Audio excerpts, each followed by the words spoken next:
سیلاب، خشک سالی، جنگلاتی آگ اور انتہائی شدید موسمی حالات ہم سب کو متاثر کرتے ہیں، لیکن آپ کے شہر، آپ کے محلے، آپ کے گھر کا کیا ہوگا؟ موسمیاتی تبدیلی کے اثرات کو سمجھنے اور ان کا مقابلہ کرنے میں ہماری مدد کرنے کے لیے یورپی یونین نے ایک بہت بڑا پروجیکٹ شروع کیا ہے، جس کے تحت زمین کا ایک ڈیجیٹل ٹوئن تیار کیا جا رہا ہے۔ ڈیجیٹل ٹوئن آخر ہے کیا؟ ڈیجیٹل ٹوئن کسی شے یا نظام کی ورچوئل نمائندگی ہوتی ہے۔ ڈیجیٹل ٹوئن حقیقی دنیا کے اپنے جڑواں کی طرح ہی ہوتا ہے۔ کمپیوٹر سافٹ ویئر سے تیار کردہ یہ ٹوئن بالکل حقیقی معلوم ہوتا ہے۔ ڈیجیٹل ٹوئن دراصل ایک حقیقت پسندانہ تصویر پیش کرنے کے لیے ڈیزائن کیا گیا ہے اور مصنوعی ذہانت کے استعمال سے مختلف منظرناموں کی نقل کو حقیقت سے انتہائی قریب دکھاتا ہے۔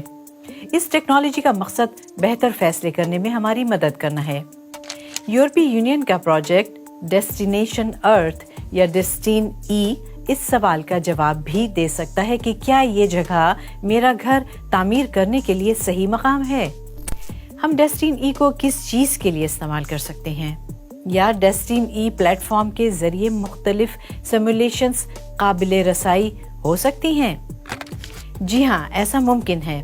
ایپ آپ کو ایک منظر دکھا سکتا ہے، جیسے کہ اگر سیلاب آئے گا تو کیا ہو سکتا ہے، یا آپ کے علاقے میں مختلف موسمی حالات کس طرح سیاحت کو متاثر کر سکتے ہیں۔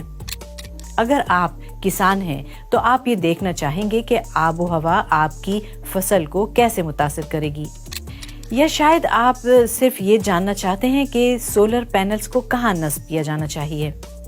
اس کے استعمال کے امکانات لامتناہی ہیں۔ ڈیسٹین ای پلیٹ فارم صارفین اور ڈیولپرز کو اپنے مخصوص منظرنامے بنانے کے لیے ٹولز پیش کرتا ہے۔ ابھی اس پلیٹ فارم میں فی الحال صرف چند سروسز ہی دستیاب ہیں، کیونکہ ابھی اس میں مزید ایپ لوڈ کیا جا رہا ہے۔ اس پروجیکٹ کا مقصد 2030 تک زمین اور اس کے تمام نظاموں کی مکمل ڈیجیٹل نقل تیار کرنا ہے۔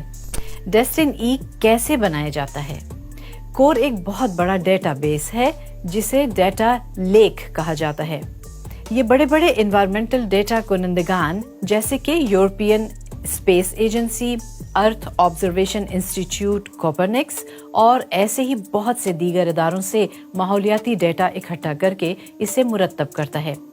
جب بھی سائنسداں ڈیجیٹل ٹوئن پر ایک سیمولیشن چلاتے ہیں، ماڈل کے ذریعے تیار کردہ ڈیٹا کو بھی ڈیٹا بیس میں فیڈ کر دیا جاتا ہے۔ ویسے نہ صرف یورپی یونین سیارہ زمین کا ایک ڈیجیٹل ٹوئن تیار کر رہا ہے، بلکہ چپ میکر انویڈیا کے پاس بھی ایک ڈیجیٹل ٹوئن موجود ہے۔ دراصل تائیوان کی حکومت طوفان کی پیش گوئی کے لیے اپنے ماڈل کو استعمال کرنے کا ارادہ رکھتی ہے، اور ڈیجیٹل ٹوئن کا واحد استعمال صرف آب و ہوا کی تبدیلی کے اثرات کا جاننا ہی نہیں ہے۔ ڈیجیٹل ٹوئن کا اور کیا استعمال ہو سکتا ہے؟ سرجریز کو محفوظ تر بنانے کے لیے انسانی جسم یا کسی مخصوص عضو کا ڈیجیٹل ٹوئن دراصل سرجری سے پہلے ٹیسٹ کے طریقہ کار میں مدد کر سکتا ہے۔ ڈیجیٹل ٹوئن پر نقلی سرجری کے ذریعے خطرات کا اندازہ لگایا جا سکتا ہے۔ اس طرح جراحی کا عمل زیادہ محفوظ بن سکتا ہے۔ اپنے شہر کو رہنے کے لیے زیادہ بہتر بنانا۔ شہروں کے ڈیجیٹل ٹوئن کے ساتھ شہری منصوبہ ساز اس امر کی جانچ کر سکتے ہیں کہ سبزہ یا ہریالی اور عمارت کا ڈھانچہ ہوا کے معیار اور درجہ حرارت کو کس طرح متاثر کر سکتا ہے۔ مثال کے طور پر اس قسم کی معلومات سے یہ فیصلہ کرنے میں مدد مل سکتی ہے کہ دکانیں، اسکول یا سڑکیں کہاں کہاں تعمیر کرنا ماحول کے لیے بہتر ہوگا۔ ٹرینوں کو زیادہ پابند بنانا۔ جرمنی کی قومی ریلوے کمپنی ڈوائچے بان اپنے ریل نیٹ ورک کا ایک ڈیجیٹل ٹوئن بنا رہی ہے۔